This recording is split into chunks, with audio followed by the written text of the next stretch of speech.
Hi, everyone, and welcome to Conversations and Plugs. Hi, everyone. My name is Wago. Welcome to Conversations and Plugs. And this is where African business stories come to life.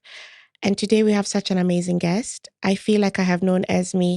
Well, Esme has known me for a very long time because I was really young when you first met me. And I have followed your business from 16 years ago when you first put it on social media. That's when I knew Esme has a business. So why don't you tell us about your business? Okay. I run a company called Spez. You guys have not told me where to look. Just look around. By the way, just enjoy the view. Look this side, look that side. It just occurred to me. I'm like, oh my God, where do I look? Where do I look? Don't worry about it.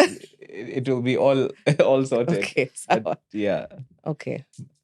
So I could just start again. Right? Let's go. Yeah. So I run a company called Spez. We primarily do corporate catering. Yeah. But we also do private catering. And in corporate, we also do institutional catering. So what that means essentially is we cater for board meetings, for trainings, for client events. And we also do institutional, which means we run cafeterias for corporates. So that's essentially our business. Yeah.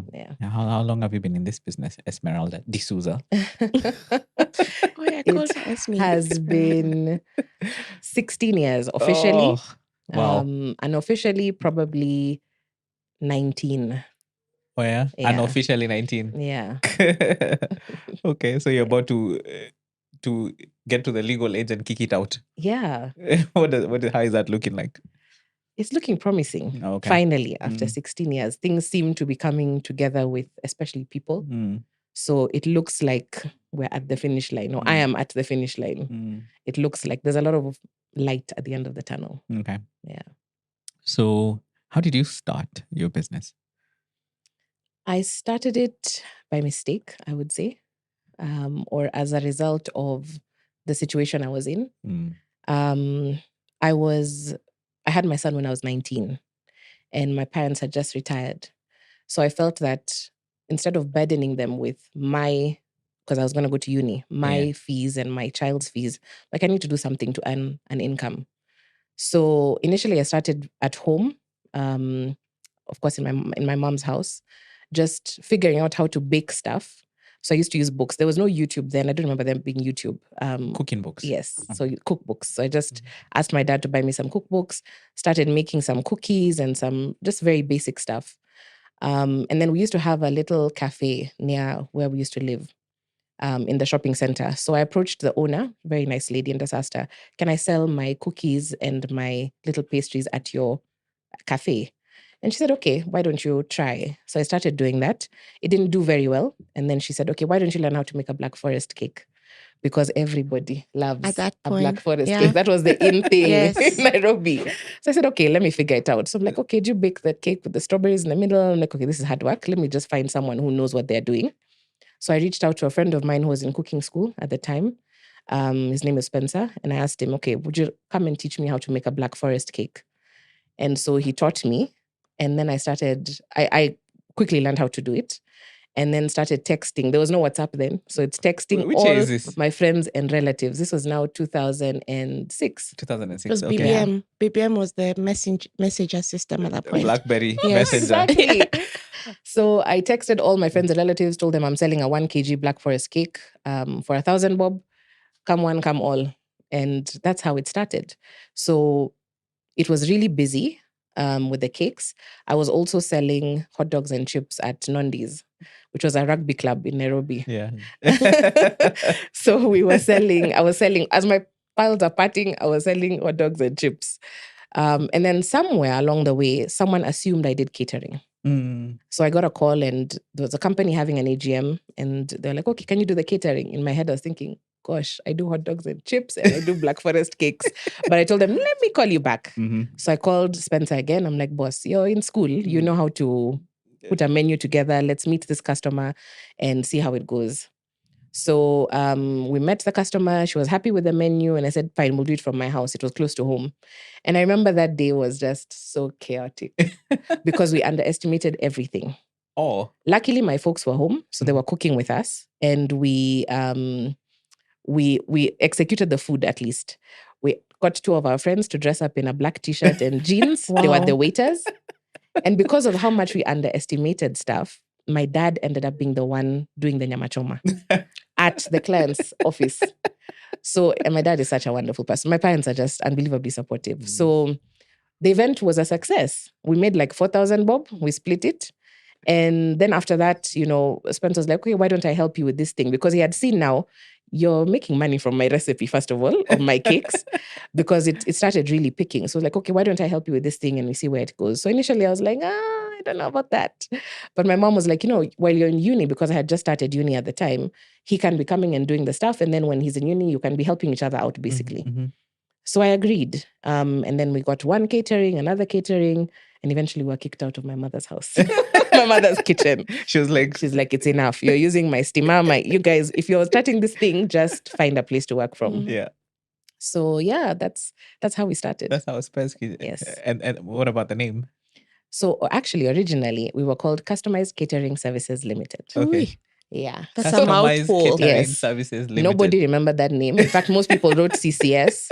And then one day when we were at our first kitchen, which was a little ladies' lounge in Kilimani, a very small space. And one of the customers there, her name is Antonia. She's very good with branding. So I think she saw the menu and she's like, come. What you guys are called what? I'm like, happily, Customized Catering Services Limited.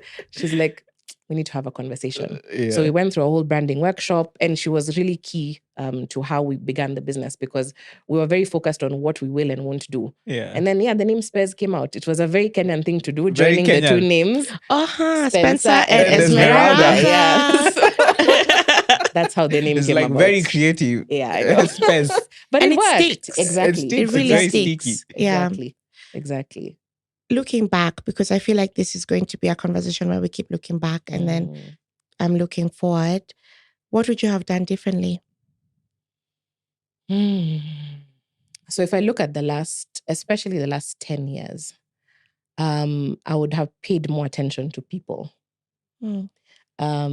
Because if I look at many of my problems, they have been associated with people. And when I say people, I mean, I always talk about these three things. So competent people, consistent, and so there are three components: consistency, competence, and character. Mm-hmm.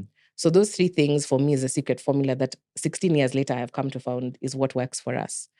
So competence is a really big thing. And my business has struggled because of that competence area. And it's a genuine reason why initially when I look back on it, why I never paid much attention, because I always felt that I've done it. I was not a trained cook. In fact, if anything, I'm a half-baked geologist. Well done. I was not a trained cook, but I have half-baked geologist. Yeah, I didn't finish geology. I left to start the business. Yeah. Or I took a break and I never went back. So I always have that hope of, no, if I can do it, you can. Just come and, let's do this thing together. You'll figure it out the way I have figured it out. But it's not worked. In many instances, it's not worked. Sometimes I try and I overcompensate attitude with competence, but it's not always worked for me. In fact, we're at the stage now I can't afford that. So yes, attitude is a big thing, but I really need competence. So I'm appreciating that. So what I would change is just how I looked at people, especially around competence.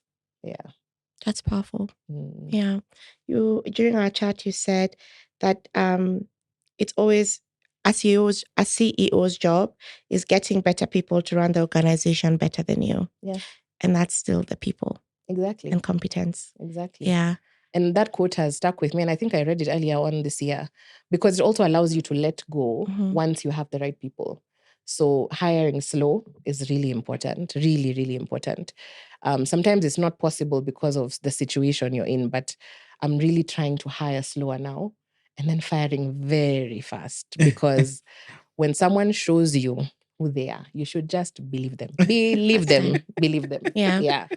And unfortunately, when you're forgiving and when you're trusting, you overlook a few things. Yes. You're like, do better. Okay, do better. But then 5 years later, your accounts are being frozen because you allowed someone to do better for years. Do you want to shed some more light in that area? You don't have to.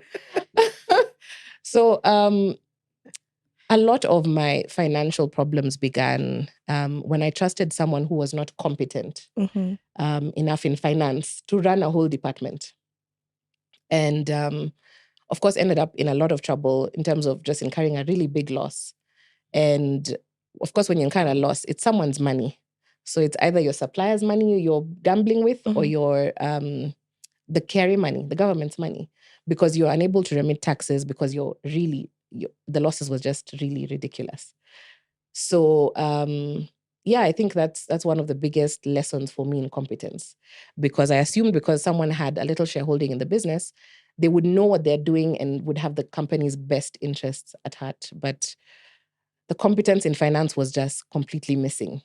So I'm still carrying that burden 16 years later. Yeah, or rather 10 years later. Yeah, so it's that's it. Carrie, Carrie knows how to do their job. Yeah, they do. I mean, to be honest, I've met some really good people in the organization itself who have understood the situation I'm in and granted me grace in terms of period of time of settling the matters.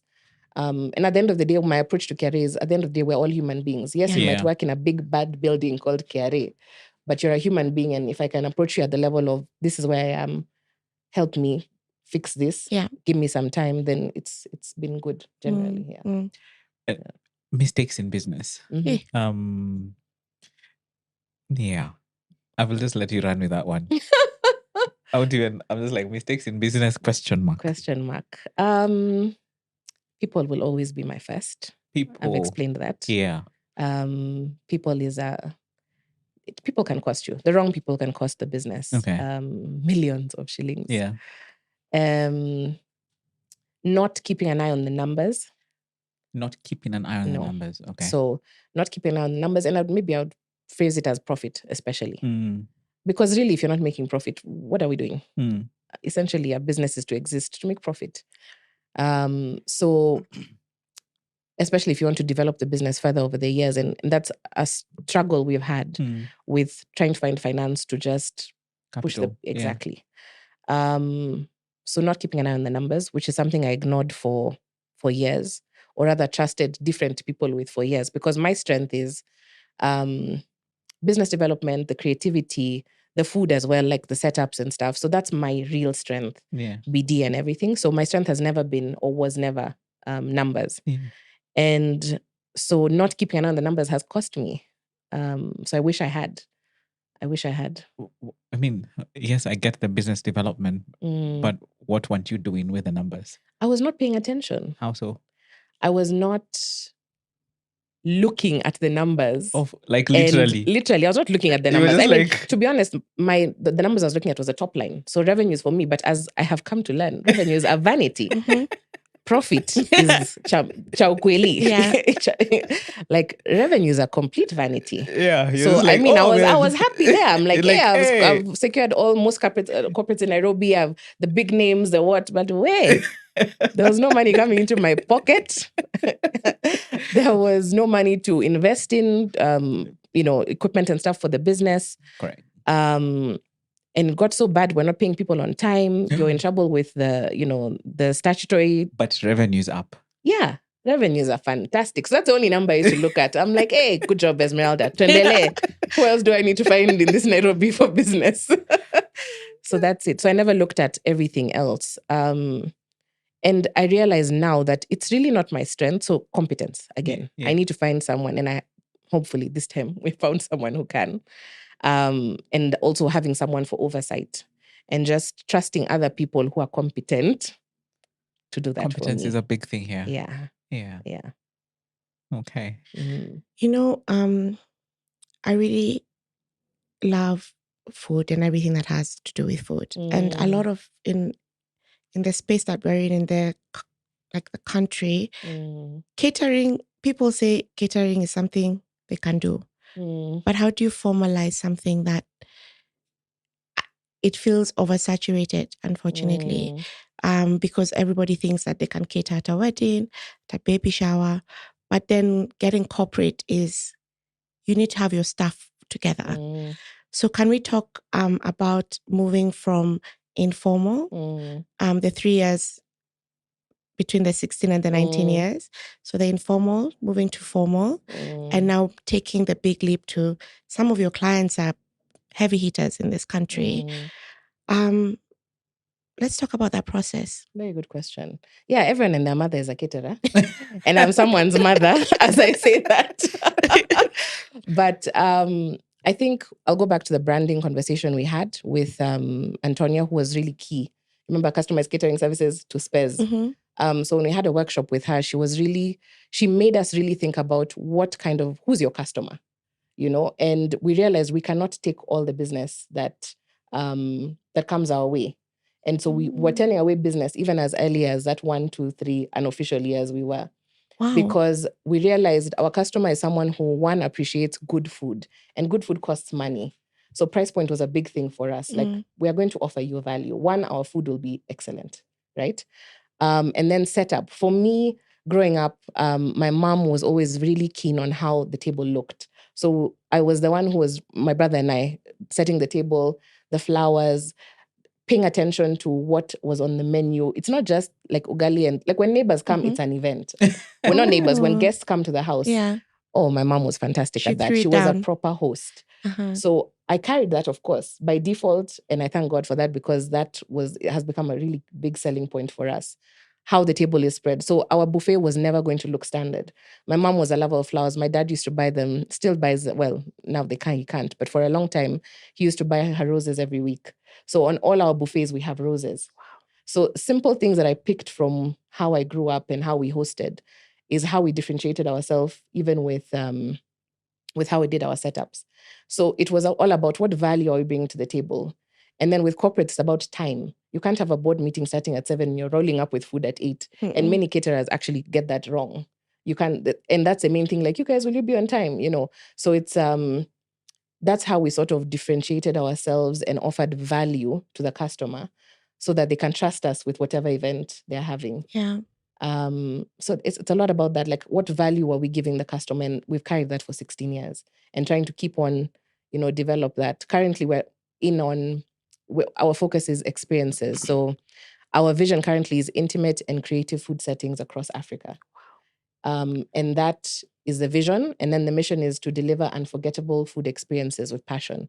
So food experiences is big for us. So let's not just throw food on a table, let people serve. Let's have a nice joke. We call them puns before you come to the meeting. So even if you come from a really difficult board meeting, you'll see the pun, you'll laugh a little, you're already relaxed. Then you see the beautiful food, the flowers. You'll enjoy the meal even before you pick up the plate. So it's really big on experiences. What we're doing for corporates is also trying to do fun things, like to bring fun into the whole experience. We have now CEOs. It's a standard thing on many of our big events where we have a chapati rolling station. So we've had, CEOs from KQ and ABSA and Rubis doing a chapati rolling competition. Wow. So, and you should see how much fun they have. And some of these guys are really good cooks, I must say. And it's really entertaining as well for those who don't know how to make the chapati. Yeah. So just bringing in experiences. And a lot of this has come from feedback from customers. What are you looking for? So listening in. So it's all about value. What have we done to differentiate ourselves from every other caterer? Yeah. That is so cool. Yeah. In terms of how you've kept evolving your business model. I'm sure it's not the same when you started. Of course, it isn't. To now, I was looking at your website and I couldn't help but see some of your clients, Uber, KQ, Safaricom. How has that journey been in terms of evolving that? Because I've heard you say how you listen to your customers, glean in, and then I was so impressed how you are articulating your mission and vision. How did you get there? So business model and... How did I get there? So it's a lot of... I mentioned I dropped out of geology 2 years Half-baked in. geologist. Yeah. So I did a lot of compensation by reading. So I read a lot. Okay. I read a lot of business books mostly. When I'm tired of business books, I'll switch to African literature, but I read a lot of business books. I've also done very many courses. So there's a time in my life where any course that had entrepreneur in it, I took it. Literally anything. And it's actually one of the classes with, there's an organization called Wild. I think it's still there. And every class that I go to, I pick one thing. I may not necessarily, and actually it's funny, when I'm in class is when I'm more creative. So I'll connect many dots when I'm sitting in a class and learning. So it was one class with Wild that they talked about vision and mission. And then it finally sunk in. Because, it used to be that thing that you walk into a corporate, you see, our vision is to be the best. But when in that one class, and it was even after a class I did with Strathmore, that I internalized, okay, I've understood. A vision is where you're going. A mission is what you do every day to get there. Yeah. So, it was just figuring out a lot from reading and from the classes that I was doing that, okay, this is the path we're going to take. I don't think I've answered your question. No, it's actually brilliant. Yes, you have. Okay. Which is, I was just wondering how you are so clear on your vision and mission. Yes. And then secondly, was around your business model. Okay. Like in terms of how it's evolved over time. Okay. So we started off with the small private caterings, and then we realized you can only have a birthday once a year, first of all. Yeah. So we needed, especially after... Unless you're the queen. Yes, well, yes. So when we first started the business, it was actually a little restaurant. So remember, we moved from my mom's house, doing the cakes and 1 or 2 caterings. Then we moved into a little ladies' lounge in Kilimani, where we were running this restaurant. So it was a spa that for women only. And they used to come and, after their treatments, they want to have some snacks and buy things. And then when we hired our first employee, we realized, we need to have more consistent business. We can't be doing this, one-off things. So we decided, okay, we need to have consistent business. So the first thing I thought about was, okay, we need to do lunches, lunch deliveries. So I remember that time I got a nice big poster with a simple menu and walked around Upper Hill and asked all the secretaries, could you put this up on your notice boards in your office so people can deliver from us? And no, I was a pretty young chick. So people look at me like, first of all, shouldn't you be in school? But also just bring this thing. Sawa, we'll put it up for you. So people used to order the food from us. So the lunch deliveries. And initially it was, again, we make the food, I get into a car, drive it, because it was 1 or 2 orders. Yeah. Then like, oh my gosh, this is not sustainable. We need to hire more people. So to be honest, the pressure came when we were hiring, because now you have 1 employee, then you have another. Now you have payroll. Exactly. Before we were still living in our parents' houses, so we didn't understand what bills were, but we needed to pay these guys. So, you come in the morning, you're like, well, these guys can't be sitting here, reading newspapers. We need to get work for them to be able to pay them at the end of the month. So that evolved now into catering, because people are like, okay, your food is really nice. Do you guys do catering? And we're like, yeah, we do actually. So the catering picked up. And then at some point, the catering was really big and we couldn't make the orders in time in terms of deliveries. So, and apparently at that time, there was some other friends of ours who wanted to start another company that was doing similar to what we're doing with the lunches. So actually, we're happy to give this unit to you of running the deliveries while we focus on the catering. And by then we had moved to a different place. So it's really evolved with the demand from the customers. Correct. And even with the cafeteria services that we were not offering pre-COVID, actually we started in 2019, we didn't initially, I was not very open to doing that. Yeah. But then we realized, okay, we have now, we need to do something consistently, and it's also better for the chefs if they're busy every day. Then we can evolve also in our recipes. And the more you do, it's just 10,000 hours, right? So that's when we took it up. So that's how it's evolved. What's the cafeteria services? So we do, there are 2 angles to it. Some customers want us to deliver lunch to their offices every single day, and then they pay. Okay. So the range of number of people is 60 to 100. This is corporate? Yes, okay. Corporate. And then others want us to come in. They have a commercial kitchen. So we come in and run the kitchen, and the staff pay for their food every single day. And even with that, we try and bring fun. So we have themed days where we have, for example, we have a Swahili day and our waiters are dressed in diras and we have Swahili music playing, and we change the menu to involve pilau and kashata for dessert. So we're like, yeah. So we try and also just bring fun, because you don't come and see the same thing in your cafeteria every day, right? Yeah. So staying true to mission. Exactly. Food experiences. Exactly. Yeah. Cool. Exactly. So Cliff has asked you about your business model. I want to talk to you about your supply chain, because we do know that our food systems are not as resilient, and you might find that something works this week, but next week it doesn't work. So I would like to know about your supply chain and how that has also evolved over time. And what happens if something runs out? What do you do? What are your mitigation strategies? So initially, we just used to go to the supermarket and buy Wow. stuff. I mean, we were starting out. And You're like Lanyon. Yeah, we're like, let's go to the supermarket and buy at those expensive prices. And then I remembered our first big event when I realized this is not sustainable and this does not actually make sense. Is we had a really big event for Safaricom, 700 people. And I went to Nakumat and they asked me, okay, where does the truck go? I'm like, where? We're not putting it at the back of our dad's car over here. You mean the stuff is going into a truck? So at that point, I realized, perhaps we need to stop buying from Nakumat. It was Nakumat then. So, I mean, as the growth came in, and of course now, again, when you now pay more attention to the numbers and you're like, okay, we need to make more profit. Supermarket prices are not for us as a business. We need to get supply chain and have suppliers rather. So there's many suppliers in Nairobi of different things. Now, as we're evolving, we're trying to support small-scale farmers more, but that is a challenge with supporting small-scale farmers because one, they may not have the amount of stock that you need. So we're trying to organize that at the moment. And going forward, that's something that we're really big on. But we work with what's in season with the vegetables and the fruits because each menu is customized, which is why the company was called Customized Catering Services Limited, because we wanted to customize menus. So it's not like we have 5 menus and tell you, Chagua, choose from these. Yeah. We actually customize. So we pay attention to, okay, who are you serving? What kind of menu do you want? Is there anything you would like on the menu? And then do a menu for you, cost it, and send it to you. So that's still part of our process, by the way. So menus are customized according to what the customer wants. And for the customers who we have every day, like the cafeterias, we now also make the menus based on what's in season.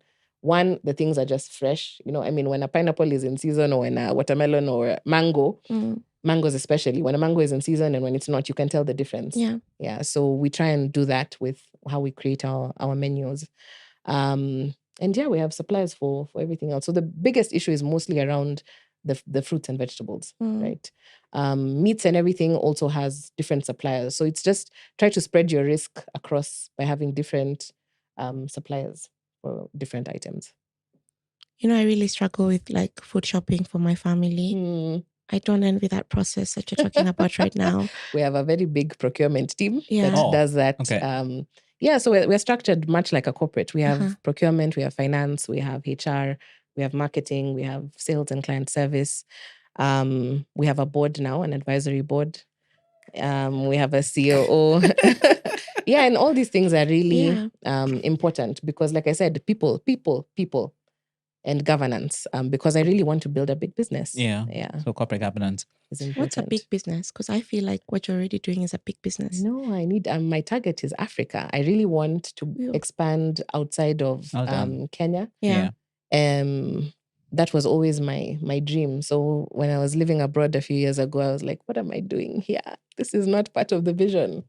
But I'm happy I'm back on the continent. And that's my vision. Africa has always been. How did you end up abroad? And running a business for the pandemic. Yeah. So and COVID happened. Yeah.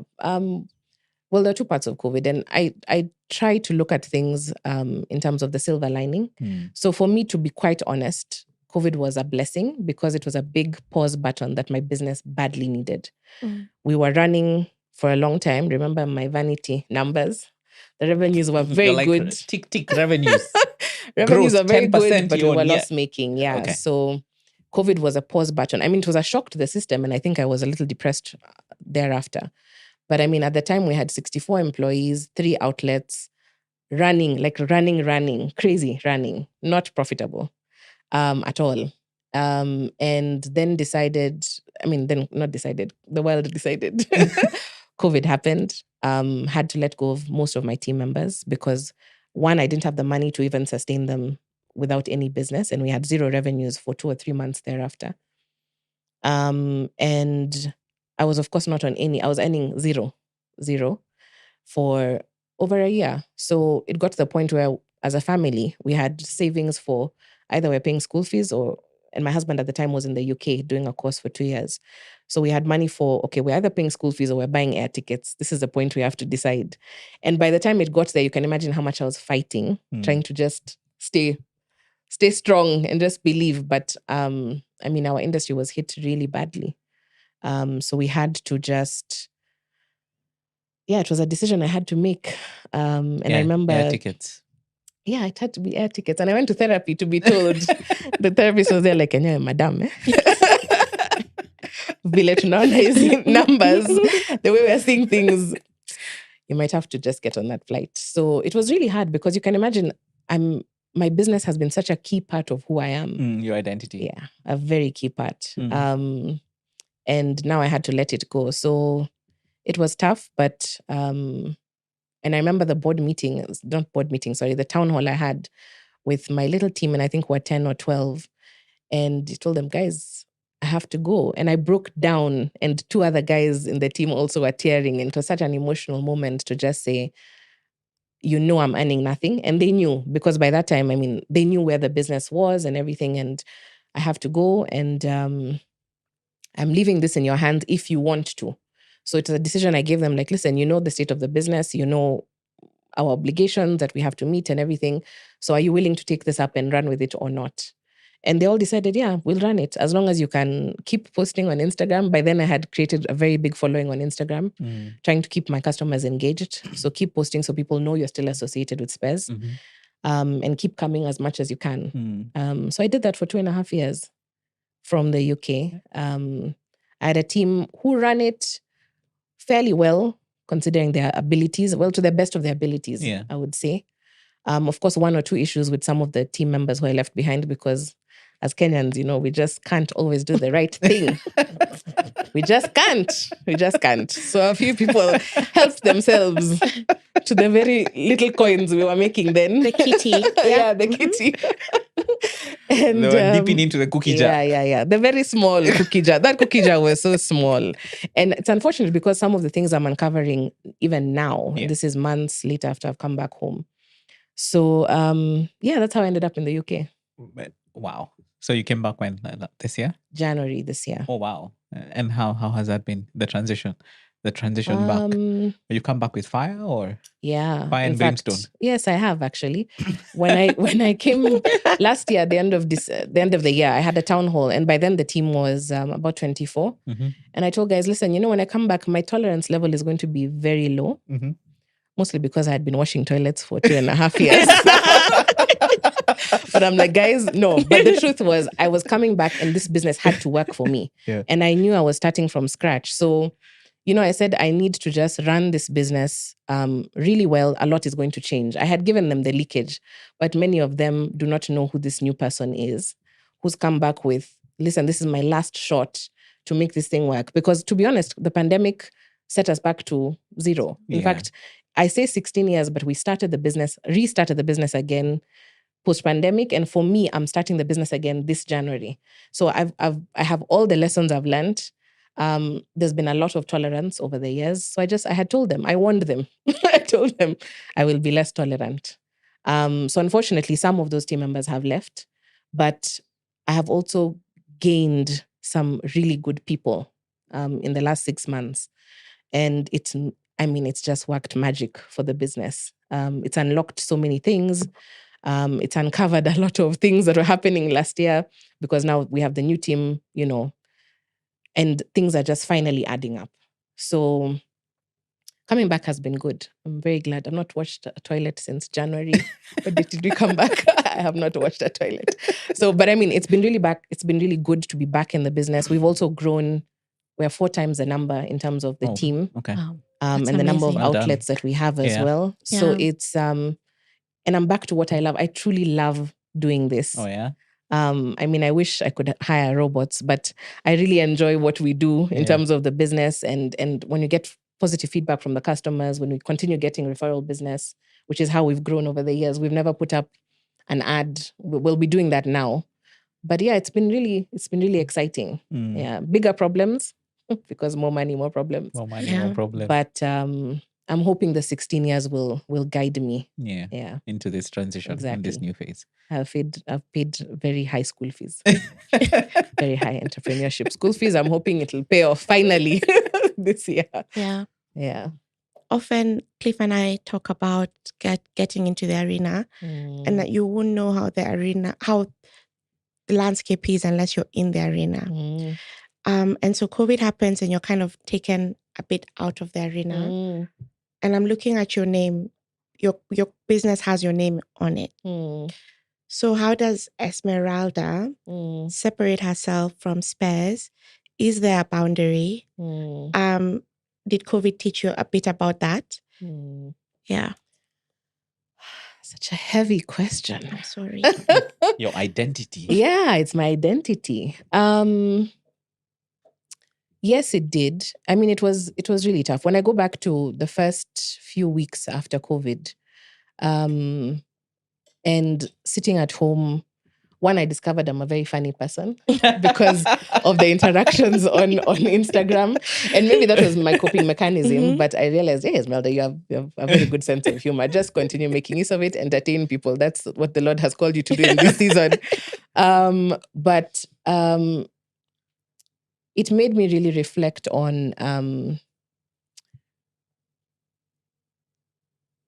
what makes me tick, what made Spez so special. I remember once I was reading this book by Seth Godin, The Dip. I don't know whether any of you have read it. No, I haven't read I read that book during COVID, and because I was at that moment, you're like, maybe it's time to just call it quits. Maybe it's time to, and also I was getting a lot of advice, not a lot, actually, one key person who used to be our auditor, and he had mentioned to one of my mentors, like, hey, tells me to just throw in the towel. It's time. This thing is not going to work. So you really have to come to terms with, okay, what next? When I was in the UK, I applied for some jobs. I don't think anyone knows that, by the way. Wow. Hearing it first on this podcast. Yeah. Like, I applied for jobs because you don't see, at that point you're like, okay, am I at a juncture in my life where I need to decide, like, what does the future hold for me? And I was very ambitious. I applied for one role, which was the CEO of the Sherry Blair Foundation. I had never dealt with that side of business before, because I'm like, okay, it's either that or I'm going to work at Costa, which is like the Java. I'm like, either I'm a waitress at Java or I'm a CEO. Like, I can't be. It can't be anywhere in between. I'll be unhappy because I know what I can do. I know my capabilities. I know my experience, which is quite something. So, of course, I never got the job. And so I came back. But you come to terms with, okay, who are you? What do you have to give in this world? And then you need to realize, okay, do I have the strength to continue doing this? Yes, Spez and Esmeralda are really linked. In fact, some people call me Spez. Hey, Spez, Like, guys, I have a name. I know it's a bit complicated to say, but my name is actually Esmeralda. But you learn that, and I think that 2.5 years, seeing the business continue, despite, a few people doing funny things within the business, it survived 2.5 years. Yeah. So at a point, I'm like, wait, was I the problem? How has this thing run for 2.5 years?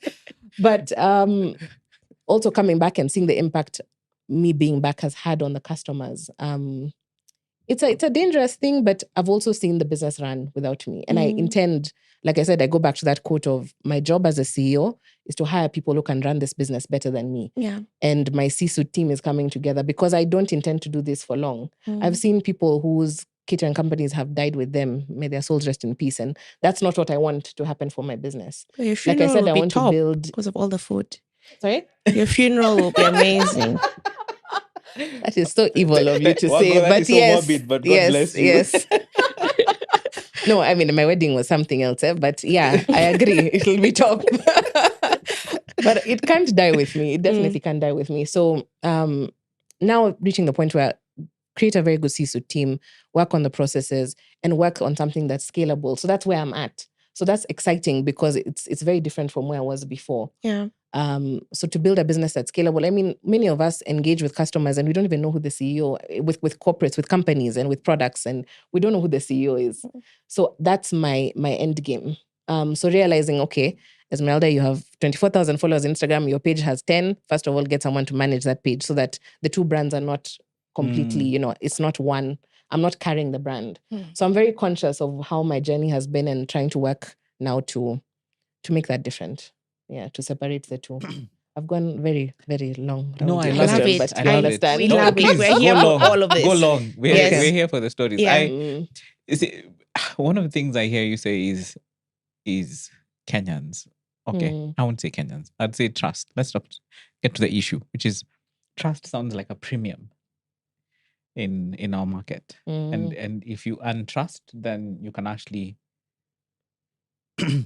earn profits on business. Yes.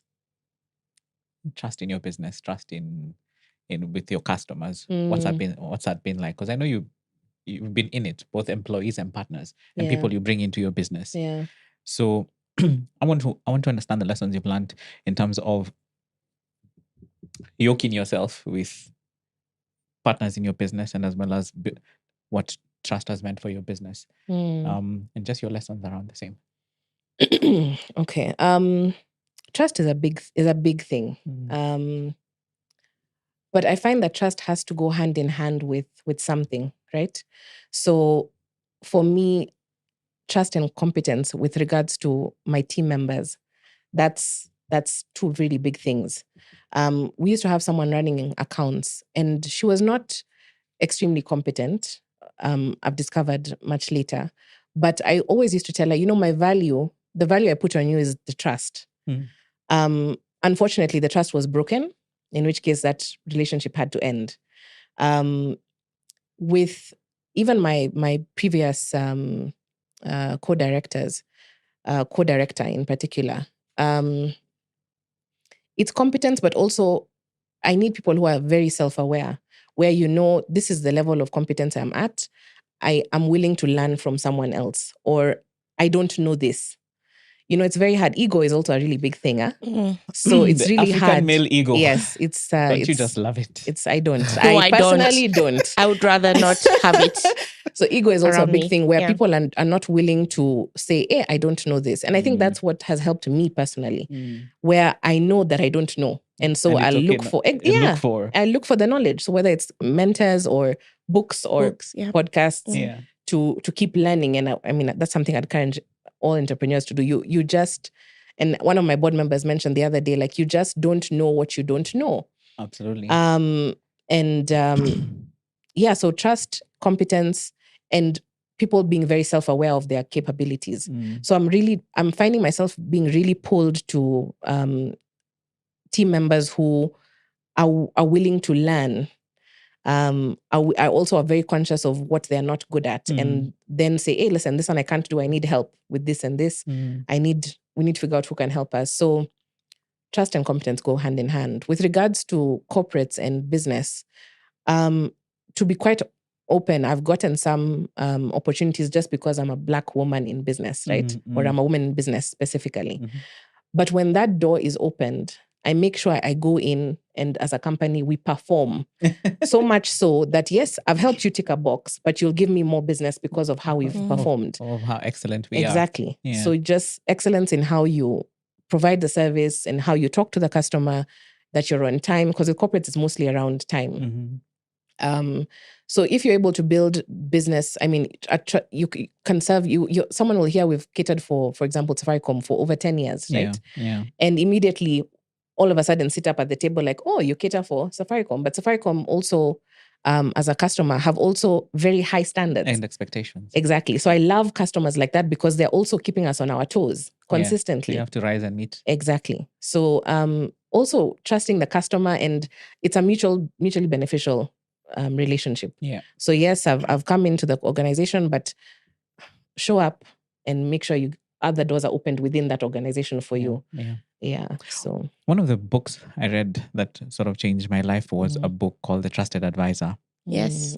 And I like talking about it because in there is an equation they put together. They say that trustworthiness is equals to, the denominator is self-orientation, which is your motive. Like, what's your intention? That's how you build trust. So there's a formula. Then credibility, reliability, those ones speak for themselves. Yeah. And then intimacy. right? In terms of, I need to build a relationship with you because, like you said, you walked into KRA. They're people. You've got to build a relationship, and it's a trusting. Are you going to keep your word? Are you reliable? Exactly. Are you credible?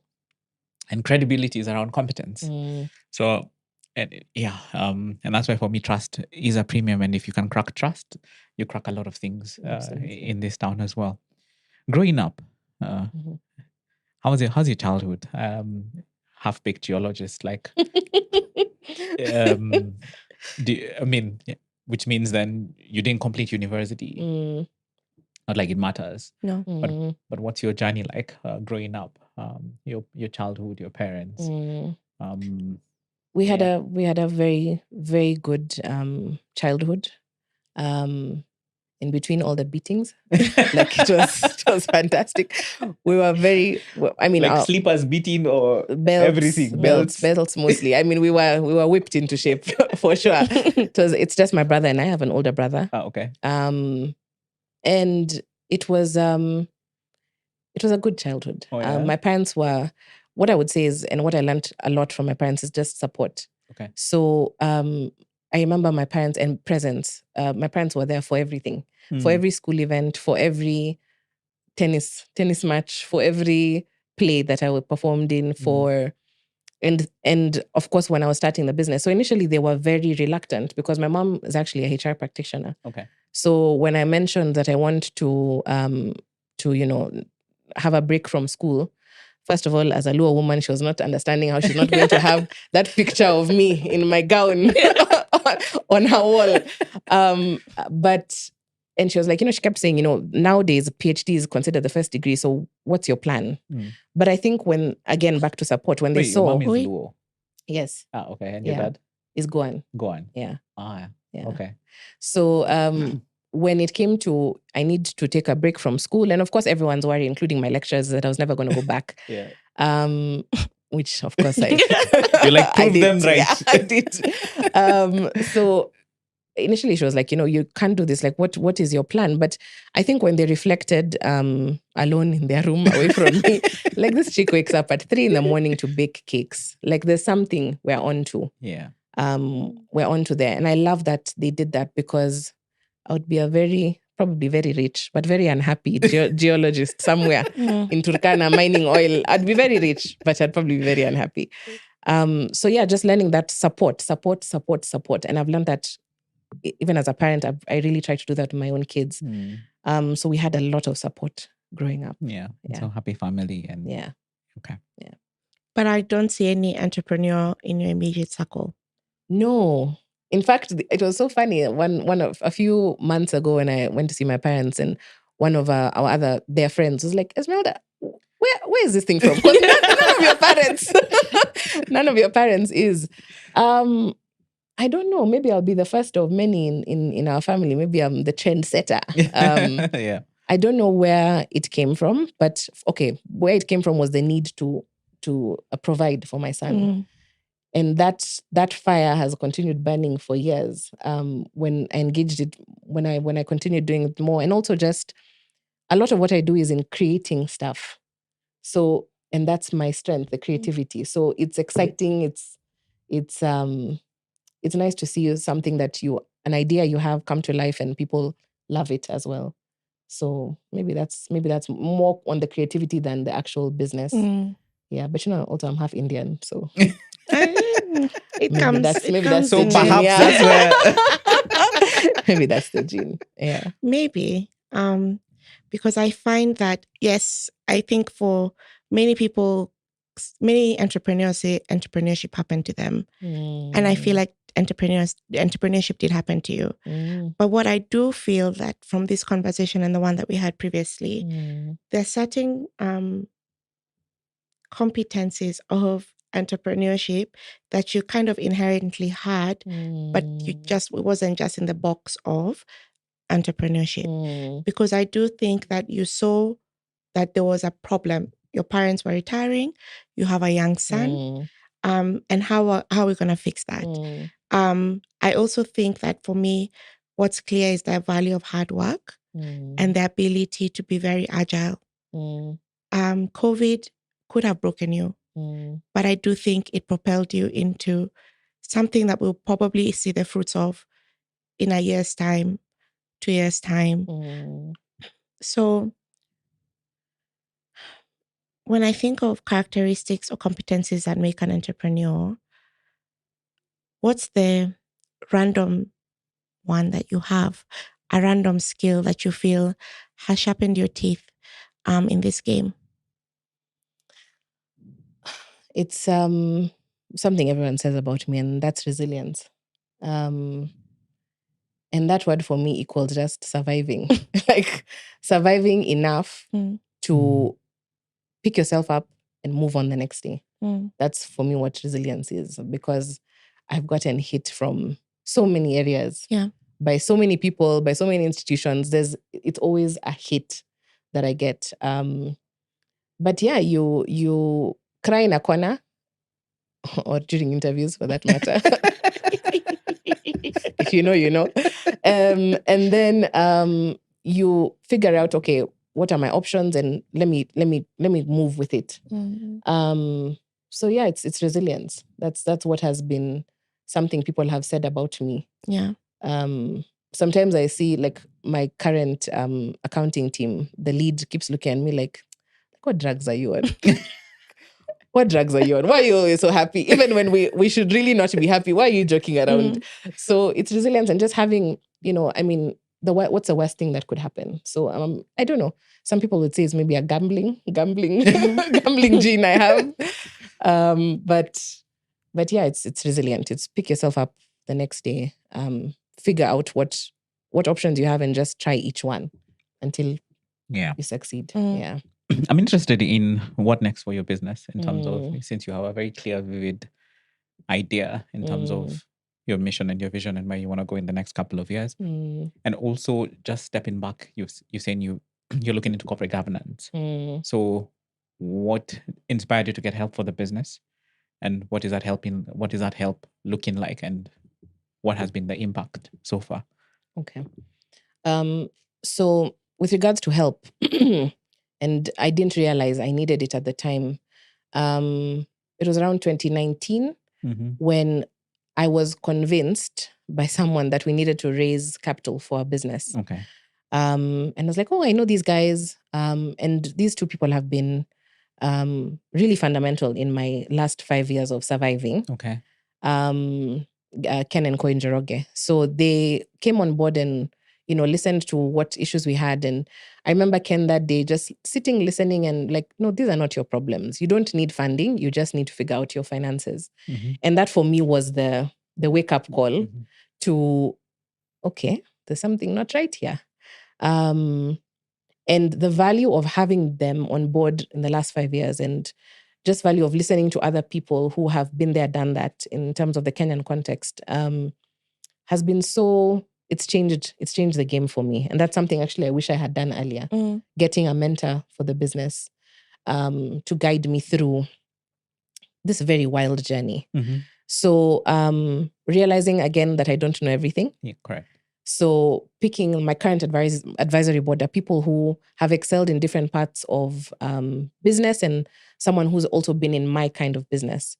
So they can relate to the problems we're having, and has been in and been part of big businesses similar to in my industry, in the food industry.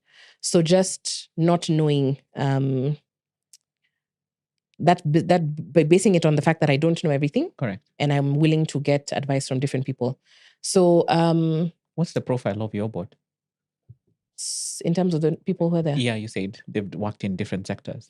So one has been in tech. Tech, okay. One has been on hospitality. Hospitality, okay. The other has been also in hospitality.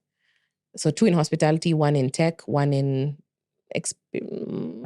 Advertising and marketing. Yeah, okay. Exactly. So interesting, okay. Yeah. So all people who I have reached out to in times of crisis and just generally to sometimes you meet people and you have such really good conversations and they just energize you to keep going. So those are the people I have currently. It may evolve in the next 1 year. We'll have more people probably, or I may continue with this same group of people, but that's a current advisory board that I have. Moving forward, like I said, I want to build a big business. For me, that's one, something that's more structured. Because of the sins of the past, there's still a big burden I'm carrying in terms of finances. So once that sort of levels out and we're able to then reinvest into the business, gosh, Africa is a dream. For some reason, I see a Spez in Rwanda. For some reason, I see a Spez in Ethiopia. Uganda and TZ, we'll see. Of course, we'll do market research and see what makes sense. But I really just want to, once we've fully conquered Nairobi, and for sure we haven't, because there are so many companies that don't, or people generally who've not had our services. Once we're able to go into the marketing and the branding and, be a business that everyone is aware of, make sure we've captured all our target market in Nairobi, and then expand outwards. And then eventually, it's been 16 years of running this. I know that I'm getting tired. Okay. After 16 years. Yeah. It's a long time. So I'm giving myself between 5 to 8 years max. Max? Yeah. Founder syndrome. Wait. Yeah. Okay. 5 to 8 years max. Continuing with this, and then onto something else. It might be also in the hospitality industry. I keep dreaming about having a beautiful lodge in Nanyuki and one in Kisumu. Yes. So it probably will still be in hospitality because I really enjoy it. Okay. But yeah, it can't be forever. Your dreams are valid. Yeah. Absolutely. Yeah. But I want to arrive alive. Number one. I want to arrive alive. And I've seen, so in the last 6 months, I've seen having experienced people who have the business interest at heart, and the magic that does. And I can't wait to see once I expand that more to other people, what that will do for the business, and consequently for the people who are in the business. Correct. Yeah. Sounds like you're in your legacy building years. I always picture that as, considering the gray hairs, I think it's acceptable. Yes, it is. It's acceptable for sure. We always say, work on your business or your business will work on you. And I feel like your business has worked you into shape, out of shape, back into shape, round the shape, and you're here to still tell the story. Yeah. I do like the fact that you have such a very clear mission and vision. And it's so clear to the extent where it's been seen in everything that you do. Even how in our chats, it just feels very refreshing to believe that this is possible and you could own and still be running a business 16, 17, 18, 19 years later. And so for me, I am very ready to see your next, because I have seen you working through Spez over a long period of time. 8 years from now, when Esmeralda is handing it over, what do you feel like must be there? Must Rwanda be there? Must Ethiopia be there? Such a good question. Must. That's what people say when they're thinking. I've said the right thing. So it's, gosh, first of all, we have to be proper profitable, like really, really good profit consistently. Profit has to be there, because that's the only way I'll get significant value, right? So that's the only way I'll do it. Gosh, Rwanda has to be there. At least 2 other African countries. At least 2. It. Yeah. If there could be 10, well and good, but at least minimum 2. And a really good business that's truly offering value to our customers, but to all the stakeholders, but primarily our customers, our team members. There are people who I would love to see them driving around Nairobi in a nice car. There are people courtesy of Spez, living good lives. I would love to see that. So the value for my team members, especially those who've been there for years and been through this crazy journey with me, I would love to see them walk away with some really good, having extracted value from Spez. And what else has to be there? I think that's it. It's profit, which translates for having also something to show for it. I keep joking with the team, like, I don't have my house in Rwanda. I don't have my 5 cars. So profit will be value for everyone. Yeah, all the stakeholders in the business, including the people who'll join me along the way in the next 8 years. So yeah, It's beautiful. You sound like after 16 years, you're ready to shed, to get rid of founder syndrome. Yeah. Yeah. So it's tough. I work with entrepreneurs sometimes, and you can just tell like the business is my baby. It's my identity, and it's very hard sometimes to separate all of those. And for some founders, they're like, listen, why do I have to exit?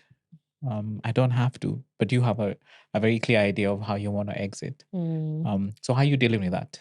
So that, like you said, you want to arrive alive. So what's that picture looking like for you? And that arrive alive actually came from my mentors, Ken and Koye again, because there's a program they're running called Comini that Yeah. it's arrive alive. Yeah. Because they have experienced it as well. Yeah. So, I think living in the UK for 2.5 years also showed me that I can have a life away from the business. Okay. And I know that there's a lot of value in having other people in the business. I know that my capabilities also have a limit. In as much as I try and, of course, push towards learning more things, doing more things, there's always a way to do something better. I think that's a foundation of entrepreneurship in the first place. So I would love for this little idea to morph into something really big. And to have just a business that lives longer than me. I think that would be having a party in heaven, you know? Like, yeah, those are my guys. Correct. I would really love that. Yeah. And to create value, again, back to my team members. And because in as much as I say that I don't have anything to show for it, there's families that have supported, hundreds of families that have supported and would maybe not have what they do because of, I've had an employee who came to me and was like, thank you, I've built a house in upcountry. And he recently bought a car, and I'm like, okay, that's amazing. Yeah. That's quite something. So have I answered your question? Arrive alive. Arrive alive, yeah. With value. Value. I need to be able to extract value. I have one of my board members who's constantly saying, you need to extract value. You've been so selfless with Spez. It's time for you to extract value. So it's allowed me to also dream outside of Spez. So like I said, the lodge in Nanyuki, the one in Kisumu, that's outside of, yeah. Okay. We are arriving alive at the end of this conversation. No, but this has been amazing. I think you're such a good storyteller. I can see. I haven't even seen your Instagram page, but I can only imagine how lit it must be. You're such a good storyteller, by the way, and it's been an absolute pleasure having you here. Thank you. I don't know what you feel like you tell your entrepreneurial self, the younger one, or what lessons what wisdom would you impart on your younger entrepreneurial self and your current one and your future one? Gosh, all three. All three. Pick whichever you want. My old, maybe I'll say my younger one. Quit now. I'm joking. It's like run. Yeah. No. What should I tell my younger entrepreneurs? Maybe Esmeralda is going to be a wild journey. It's okay. Hang on and enjoy the ride. Okay. Enjoy the ride. Yeah. Okay. Cool. Wago. I'm so grateful. Thank you so much. Yeah. I think it's all. We can hear people looking at you. Yeah. Yeah. Thank you so much. Me. Absolutely. Yeah. This has been amazing. And to our guys, please keep subscribing. Keeps us going. The likes, comments, please engage. We have polls going on in our community. So I think there was a story around our community and calling them the Plug Nation. So we're still working that out. So let's keep going. And this has been a treat, and thank you so much for your time. You're welcome. This has been pretty cool, and I'm sure we are looking forward to having you back here again. I feel there's a lot more we can actually talk about down the line and how this year is going to be. So thank you. Thank you. Yeah. Thank you, guys. Yeah. And it's a wrap.